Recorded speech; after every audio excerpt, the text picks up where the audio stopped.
اور دنیا کے جتنے لوگ ہیں وہی سمجھائیں ان کو کہ یہ پاکستان ہے بھائی، یہ کوئی انڈیا نہیں ہے کہ آپ نے دفتری میں رکھ کے آپ کو مل جائے گا، چنے چپوا دیں گے ہم آپ کو. یہ کوئی مذاق نہیں ہے.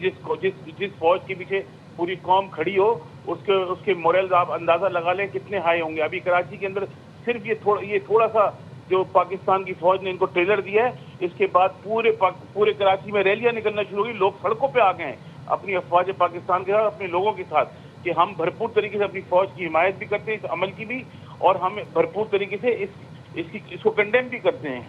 علامہ شاہویز نوری صاحب بہت شکریہ ایئر ون نیوز کو اپنا قیمتی وقت دینے کے لیے.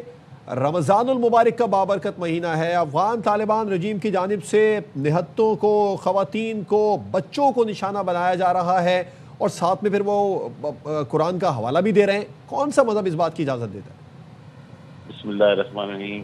بہت بہت شکریہ. آپ نے اس وقت لیا ایک انتہائی اہم ایشو کے اوپر، جو انتہائی افسوسناک عمل ہے کہ رمضان الشریف کے بابرکت اور مبارک مہینے میں اس قسم کا حملہ انتہائی افسوسناک ہے. برادر اسلامی ملک جو ہم جس کو سمجھتے تھے، وہاں سے اس قسم کی کارروائی کرنا یہ انتہائی افسوسناک ہے. پاکستان نے ہمیشہ اپنے ملک کا دفاع کیا ہے، اور پاکستان نے کبھی بھی اس طرح کے اقدام کسی بھی ملک کے اوپر حملہ نہیں ہوا آج تک، کرایا. مگر پاکستان کے اوپر جب بھی کبھی کسی نے حملہ کرنے کی کوشش کی، پاکستان کی مسلح افواج نے اس کو بھرپور طریقے سے تگڑا جواب دیا ہے. اور آئندہ بھی میں یہ سمجھتا ہوں کہ پاکستان کو ساتھ جو بھی شخص یہ سوچے گا بھی کہ ہم یہ پلان کریں اس پہ حملہ کرنے کے لیے، اس کو جو جواب ملے گا وہ اس کی آنے والی 7 نسلیں انشاءاللہ یاد رکھیں گی. ہندوستان کا جو فیکٹر ہے وہ اس میں بہت زیادہ موجود ہے، اور وہ یہ سمجھتے ہیں کہ ہندوستان ان کے ساتھ مل کر اور یہ ساری ایک پوری پلاننگ کے تحت پاکستان کو نقصان پہنچانے کی جو کوشش کر رہے ہیں. ان کو سامنے سے یہ یقین ہونا چاہیے کہ پاکستان کی افواج جو ہے وہ ایک پروفیشنل فوج ہے، اور وہ اس قسم کے اقدامات سے نمٹنے کے لیے بھرپور صلاحیت رکھتی ہے. اور اس قسم کی جارحیت پہ بالکل ایک کارروائی جو ہوئی ہے بڑی مؤثر کارروائی ہوئی ہے، اور بالکل صحیح کارروائی ہوئی ہے. اب یہ آئندہ بھی لوگوں کو سوچنا چاہیے اس چیز کے لیے کہ پاکستان ایک ڈکلیئر نیوکلیئر پاور ہے، اسلامک ریاست ہے، اسلام کے نام پہ اس ملک کو حاصل کیا ہے، اور پاکستان 27 رمضان المبارک کو ہی سے وجود میں آیا تھا. اس چیز کا سب کو سوچنا چاہیے تھا.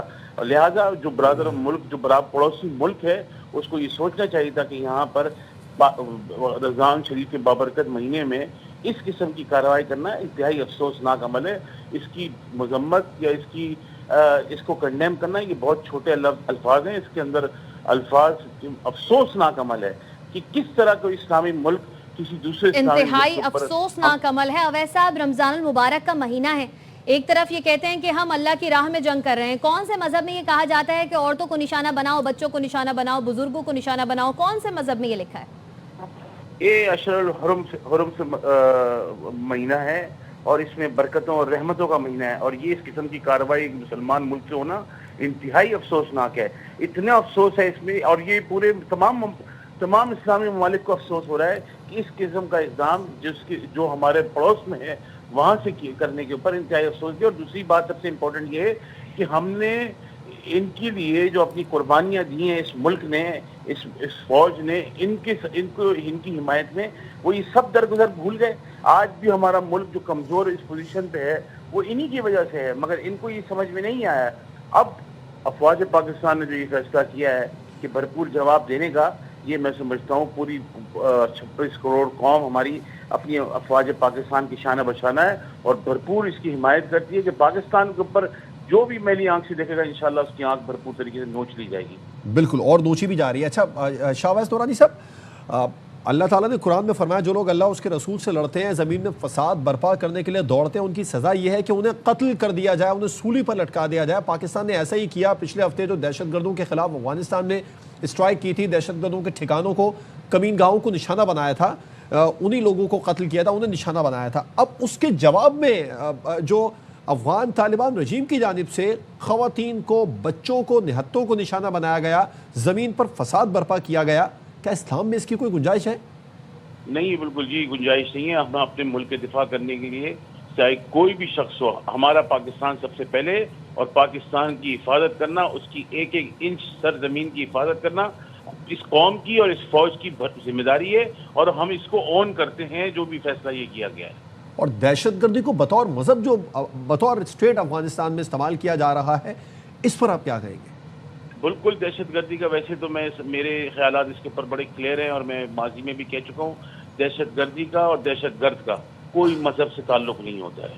دہشت گرد ایک دہشت گرد ہوتا ہے، چاہے وہ کہیں پہ بھی ہو، اور اس کی سزا یہی ہے جو یہ اس وقت ہو رہا ہے۔ بس سمپل اس کی تھیوری ہے، اس میں الجھنے کی ہمیں ضرورت ہی نہیں ہے کہ کون تھا اور کیا تھا۔ ہمارا ملک سب سے پہلے، اور اگر اس میں کوئی دہشت گردی پھیلائے گا تو اس کا انجام یہ ہونا چاہیے۔ اور ان کے سہولت کاروں کے بارے میں آپ کیا کہیں گے شاہباز نورانی صاحب؟ ان کی سہولت کاروں کے لیے کیا کہیں گے؟ سہولت کار کی جو چین ہے، جو سہولت کاری کر رہے ہیں، انڈیا جس طرح سہولت کاری کر رہا ہے اور دوسرے لوگ جتنے بھی کر رہے ہیں، ان کے لیے لمحہ فکری ہے کہ سوچ لیں کہ اور مزید کتنا ان کو سہولت کاری کریں گے، کتنے سہولت کاری کریں گے، وہ اپنے انجام کو بھگتیں گے۔ اچھا، ویسا بہادر ماؤں کے بہادر بیٹے سرحد پر کھڑے ہو کر، سر پر کفن باندھ کر ان کی دہشت گردی کا مقابلہ کر رہے ہیں، شہید ہو رہے ہیں ہمارے نوجوان آئے دن، اور یہ اپنی دہشت گردی کو اسلام کا نام دے دیتے ہیں۔ دہشت گردی کا اسلام سے کوئی تعلق نہیں ہے، دہشت گردی کا اسلام سے کوئی تعلق نہیں ہے۔ اسلام ایک پرامن مذہب ہے، اور پوری دنیا اور عالم کفر سب جانتے ہیں اچھی طریقے سے کہ مسلمان ایک پرامن لوگ ہیں، اور وہ کبھی بھی اس ملک میں کیا پوری دنیا میں کئی فساد نہیں کرتے، مگر اگر چند لوگ اسلام کے نام پہ اگر اس قسم کے اقدامات کرتے ہیں تو ان کا انجام یہی ہونا چاہیے جو اس وقت ہو رہا ہے۔ اور عام افغانوں کا جو وہاں پر استحصال ہو رہا ہے، خاص طور پر آپ کیا سمجھتے ہیں بطور مذہب؟ آپ سمجھتے ہیں ان سے بھی اب جو وہاں پر افغان طالبان رجیم ہے اس کا چھٹکارا ہونا چاہیے؟ بالکل ہونا چاہیے، ہر صورت میں ہونا چاہیے، اور پاکستان اس میں اپنا کردار ادا کرے، اور دنیا کے جتنے لوگ ہیں وہی سمجھائیں ان کو کہ یہ پاکستان ہے بھائی، یہ کوئی انڈیا نہیں ہے کہ آپ نے دفتری میں رکھ کے آپ کو مل جائے گا، چنے چپوا دیں گے ہم آپ کو۔ یہ کوئی مذاق نہیں ہے۔ جس فوج کے پیچھے پوری قوم کھڑی ہو، اس کے مورلز آپ اندازہ لگا لیں کتنے ہائی ہوں گے۔ ابھی کراچی کے اندر صرف یہ تھوڑا سا جو پاکستان کی فوج نے ان کو ٹریلر دیا ہے، اس کے بعد پورے کراچی میں ریلیاں نکلنا شروع ہوئی، لوگ سڑکوں پہ آ گئے ہیں اپنی افواج پاکستان کے ساتھ، اپنے لوگوں کے ساتھ، کہ ہم بھرپور طریقے سے اپنی فوج کی حمایت بھی کرتے ہیں اس عمل کی بھی، اور ہم بھرپور طریقے سے اس کو کنڈیم بھی کرتے ہیں۔